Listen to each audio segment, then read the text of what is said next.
Apakah Anda bisa hidup tanpa Picup? Saya rasa nggak bisa. Satu hari aja Anda nggak menyimak info tentang Picup, pasti ada serasa yang kurang, ya toh? Dengan istilah lain, kita benci-benci tapi rindu sama Picup. Segitu openingnya, terkelamaan lagi. Durasi.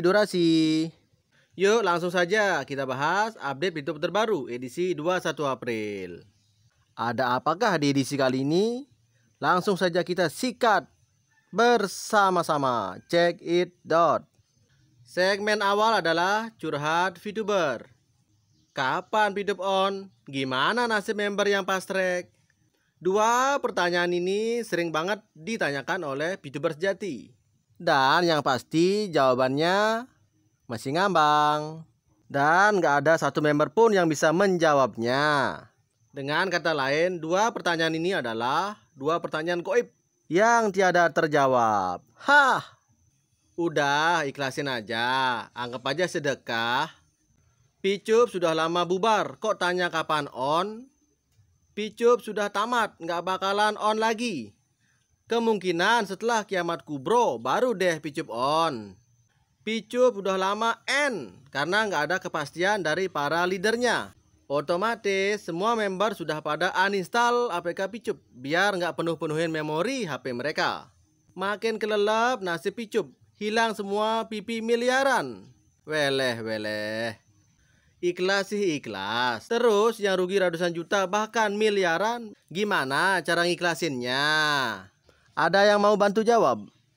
Mohon dukung dalam doa ya guys, supaya Picup cepat on. Karena hanya Tuhanlah yang bisa melakukannya. Bahkan kuasa Tuhan tidak bisa dibatasi oleh tindakan dan aktivitas manusia untuk menghidupkan Picup. Secara logika, tetap Picup nggak akan on lagi karena udah nggak ada etikat baik dari para petingginya. Maka dari itu, lekaslah tidur anak muda, berbaring ya, jangan miring, biar semua otot saraf otonommu lancar. Sudah tamat kisahnya Picup, tapi membawa kesengsaraan luar binasa. Kasus-kasus aplikasi bodong lain cepat kok diungkap, seperti kasus Indra Ken sama kasus Doni Salmanan. Nah, leader-leader Picup nggak diproses ya? Kok masih aman-aman aja? Hal itu bisa terjadi karena modus operandinya juga berbeda. Kalau kasus Indra Ken, uangnya langsung berterus terang diterima perusahaan atau manajemen. Tapi kalau Picup pakai samaran. Dan juga karena member Entup kurang kompak, bukan cuma diam-diam doang. Mungkin kurang satset dan kurang greget membernya. Wajar kalau prosesnya lama. Apa nggak ada APK lain selain Picup yang menarik dibahas? Yang bisa menaikkan taraf hidup orang banyak? Kalau menurut aku sudah kompak kok soal pelaporan. Yang kurang kompak adalah di penegakan hukumnya. Itu kan masalah persepsi masing-masing aja. Polisi masih sibuk ngurusin binary option dan fokus ke afiliator, alias full santuy, minum kopi duduk manis. Kian hari kabar Picup semakin tenggelam. Semoga tim manajemen benar-benar bekerja dalam senyap. Masalahnya manajemen sendiri diam, nggak pernah ngasih kabar. Prosesnya sampai mana kita nggak tahu, ya kan? Jadi kabar yang selalu ada itu kabar angin dari member sendiri. Atau dari orang yang emang nggak suka sama Picup, yang belum tentu kebenarannya. Kita semua sudah tahu soal manajemen yang berdiam diri. Intinya sabar dan silahkan ditunggu. Kalau nggak sabar silahkan out. Itu aja kok repot. Picup sudah scam. Udah nggak mampu bayar PP member.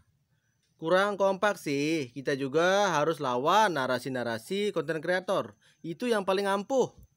Dan report channel-channel afiliator. Minimal nggak dapat AdSense mereka. Dari dulu mana pernah Picup bayar member. Yang beli PP itu adalah korban baru yang fast track. Kerjaannya manajemen Entup hanya sewa server, sewa alamat, dan bikin APK money game untuk menipu seluruh rakyat Indonesia. Mereka juga bekerja sama dengan penipu-penipu di dalam negeri. Pelaporan kasus Picup tumpul, sampai sekarang nggak ada yang diproses. Berikan tenggat waktu sehabis lebaran. Setelah itu baru coba ditanyakan lagi bagaimana progres Picup. Sudah sampai di manakah? Lanjutkan segmen kedua, motivasi VTuber. Tema pertama adalah tantangan kehidupan. Tuhan selalu menempatkan dua sisi untuk penyeimbang dalam kehidupan. Setelah kesulitan ada kemudahan. Setelah kesedihan ada kebahagiaan. Setelah kekurangan ada kelebihan. Dan semua itu ada ukuran waktunya sesuai takaran dari Tuhan. Dan itu sudah pasti benar. Saat kita meminta rezeki banyak, Tuhan berikan sesuatu tantangan supaya kita mau berusaha dengan maksimal. Saat kita buru-buru memohon kepadanya, Tuhan memandu kita dengan cara berdoa yang sungguh-sungguh dan yakin serta hanya berharap kepadanya. Saat kita meminta kemudahan, Tuhan berikan kesulitan supaya kita bisa menyadari dan menghargai jika suatu saat kita berhasil. So, teruslah berpikir positif, berperasaan positif, dan berpandangan positif. Dan tetap yakin dengan apa yang telah Tuhan tentukan terhadap segala keputusannya. Pasti Tuhan akan memberikan dan mengabulkan doa pada saat waktu yang tepat buat kita. Untuk bisa menyadari arti syukur dan nikmat dari Tuhan, karena akhir berbagai kesulitan adalah kemudahan. Karena di balik kesulitan ada kemudahan yang begitu dekat. Karena di balik satu kesulitan ada dua kemudahan. Bersabarlah yang baik, maka niscaya kelapangan itu begitu dekat. Barang siapa yang mendekatkan diri kepada Tuhan untuk lepas dari kesulitan, maka ia pasti akan selamat. Barang siapa yang begitu yakin dengan Tuhan, maka ia pasti tidak merasakan penderitaan. Barang siapa yang selalu berharap kepadanya, maka Tuhan pasti akan memberi dia pertolongan. Catat. Tema motivasi yang kedua, bisnis yang ajaib.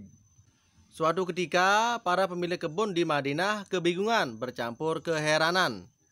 Kok bisa-bisanya dari sekian banyak kebun kurma, hanya kebun milik Utsman bin Affan saja yang disirami hujan. Sementara kebun-kebun di sekitarnya tidak terhujani.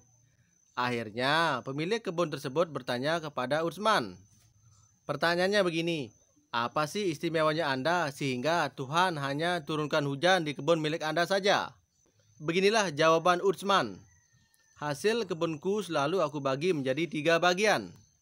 Sepertiga untuk ku nikmati, sepertiga untuk menambah modal, dan sepertiganya lagi aku sedekahkan.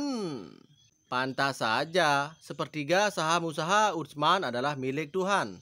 Maka Tuhan langsung yang memelihara kebunnya. Pesan moral dari cerita di atas adalah, jika Anda berikan posisi terbaik kepada Tuhan di perusahaan Anda, maka Tuhan akan ikut campur dengan strategi terbaik yang tak akan terdisrupsi oleh zaman dan teknologi secanggih apapun.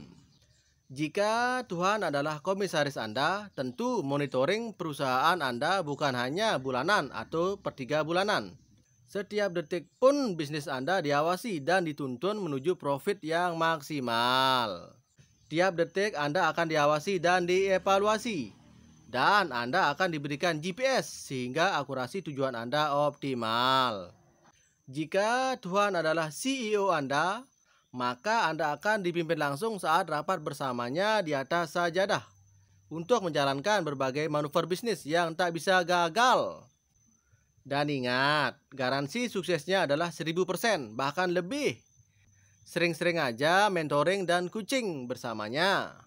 CEO ini adalah yang juga mendirect urusan marketing, SDM, finance, operasional, production, hingga customer excellency. Rapilah pokoknya. Jika Tuhan adalah investor Anda, maka capital inject bisa kapan saja tanpa Anda menuganya. Nggak perlu proposal tebal dan presentasi berbelit-belit. Bahkan semua keuntungan akan kembali kepada Anda. Saat semua usaha bertumbangan, cuma usaha Anda saja yang kokoh berdiri. Masih mikir untuk berbagi? Apa ruginya? Jadi kesimpulannya, berapa saham yang mau Anda berikan untuk Tuhan? Tolong dijawab. Segitu update kali ini, biar nggak kepanjangan. Ntar VTuber pada pusing lagi. Terima kasih sudah menyimak. See you.